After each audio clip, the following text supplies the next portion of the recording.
Love is patient. Love is kind. And I am not. So that's your disclaimer and your warning if you need to step away. Good. My name is Zach, and I am Pat and Kelsey's roommate. Not that kind of roommate. He's not as of about 4 hours ago. But I travel for a living, often without advanced scheduling or any notice at all. Through the kindness of their hearts, anytime, any day, day or night, when I pass through Columbus, I'm welcome at their house, and that's a pretty big deal. Really? Sometimes I stay for days. I like to think I'm welcome there, because despite what I'm going to say about Pat over the next 5 minutes or so, he really is a good guy. And I think Kelsey is cool with it, because she figures if she already has one educated meathead in the basement drinking beer, what the hell's the difference if there's two? The coolest part to me about being up here right now is watching so many of you smile, just beaming with pride. And over there in the corner we have Gary and Bart, who thought they had hit the absolute jackpot 7 years ago when Katie married Rick. And now with Kelsey joining the family, if it's even possible, they may have done better. I know I'm here to toast and roast Pat, and I'm going to, but Kelsey, I think the world of you. You know that. I wish you did a damn cheeseburger every now and again. But I'll make sure I get this right. You're kind and caring and close to perfect, and you're beautiful inside and out. I know it. And tonight you're especially beautiful on the outside. Thus concludes the sappy bullshit portion of our program. Did you guys know that when Kelsey was 7 years old, she made her mom sit and watch as she performed the song Girls Just Want to Have Fun? And when she was 27, her mom sat her down, held up a picture of Pat, and said, "Girl, I sent you to private school so you could do better than this." I ran that joke by Pat a couple weeks ago just to kind of take the temperature, and all he said was, "How's your laugh, Marvel?" You guys think I'm making this up on that. But anyway, I know some of you are here because you love and adore Kelsey, and I do too. And frankly, some of you are here just to get your picture taken on a horseshoe, and that's fine too. But for those, and really for everybody, after much thought, I figured the best way to toast and roast my friend Pat is just to try to paint a picture of who Pat is, what makes him tick. This is not easy, by any means, but I'm going to try. Pat is a unique person. Pat is an amazing friend and confidant. Pat is a very important person to a lot of people. And with the flip of the switch, Pat is an 11-year-old who's 3 days off his meds.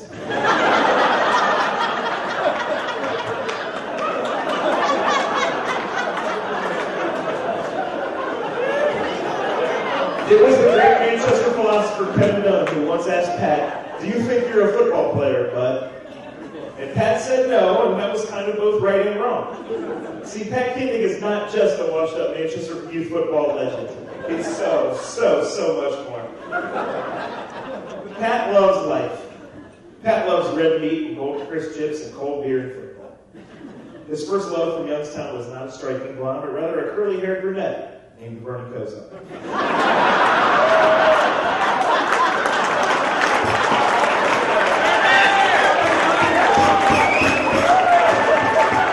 Pat has more choices of Old Browns quarterbacks than anyone on the planet. Of this, Pat is very, very proud. Pat loves people. He doesn't have 100 friends. He has 1,000. There's not a person on the planet he can't talk to about important things like arm punts, tailgates, happy hours, or mass text messages. He will deny it, but young Pat was not a dumb jock or an average Joe, not by any means. He was a great athlete, a natural leader, someone that younger kids like me looked up to, and someone older kids, and all the kids really respected. None of us who have known him for any period of time are surprised by any career success he's already attained or will attain in the future, or that he totally outkicked his coverage in the great game of wifing. Pat and I played on the same youth basketball team when he was in 6th grade and I was in 4th. We were the Manchester Pistons, and we were some badass dudes. We had blue t-shirt jerseys. Pat had this terrible kind of almost mullet, and he wore gray sweatpants pushed up. I wore black and blue spandex. The picture's right there to prove it. I almost had a full mullet, and I thought I was Magic Johnson. I really was. I tell you this to tell you that the haircuts have changed and the attire has changed, but the maturity level is not. Started at the bottom, and now we're here. just who is Pat Kidney? Frankly, he's Kelsey Webb's husband. Get used to it.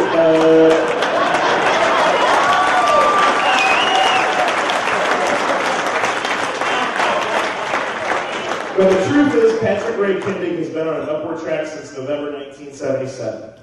The rest of the truth is Pat is now 35, looks like he's 45, appears like he's 65, walks like he's 75, and has a bladder like he's 85.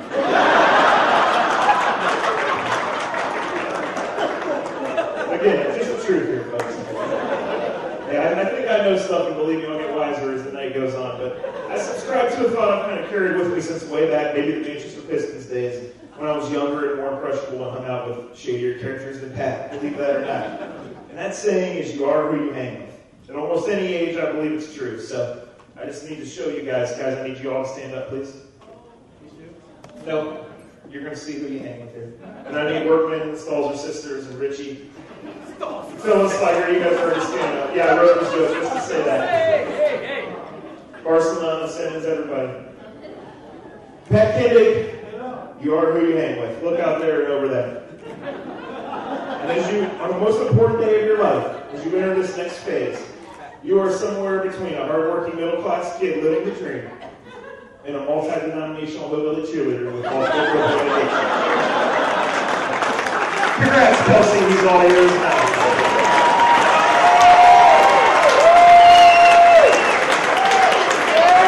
You guys can see that.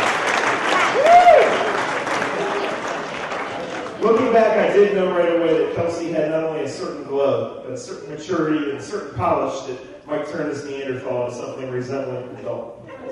It was a little awkward because Pat was 25 or 26 and he was still pegging his pants, and frankly, I never got over Megan McDonald dumping him back in '92. But he realized something about Kelsey too, and after enough beers, he'd admit it to me. There was something about this broccoli-eating blonde that kept him coming back. As we look at it now, it was meant to be. When Pat and Terry were growing up on Center Road, they'd spend their summer days playing baseball from dawn to dusk. And after dusk, they'd stay outside and chase lightning bugs with their baseball bats. Now, little Terry wasn't real little, so after 3 or 4 sacrifices, he'd have to sit down. But Pat would keep going and going and going. As I get the paycheck, Pat would just keep going. He would bludgeon those helpless bugs by the dozen. And it all comes full circle in life. Kelsey, all those years you spent dating thieves and drug dealers, you married a cold-blooded murderer. Congratulations.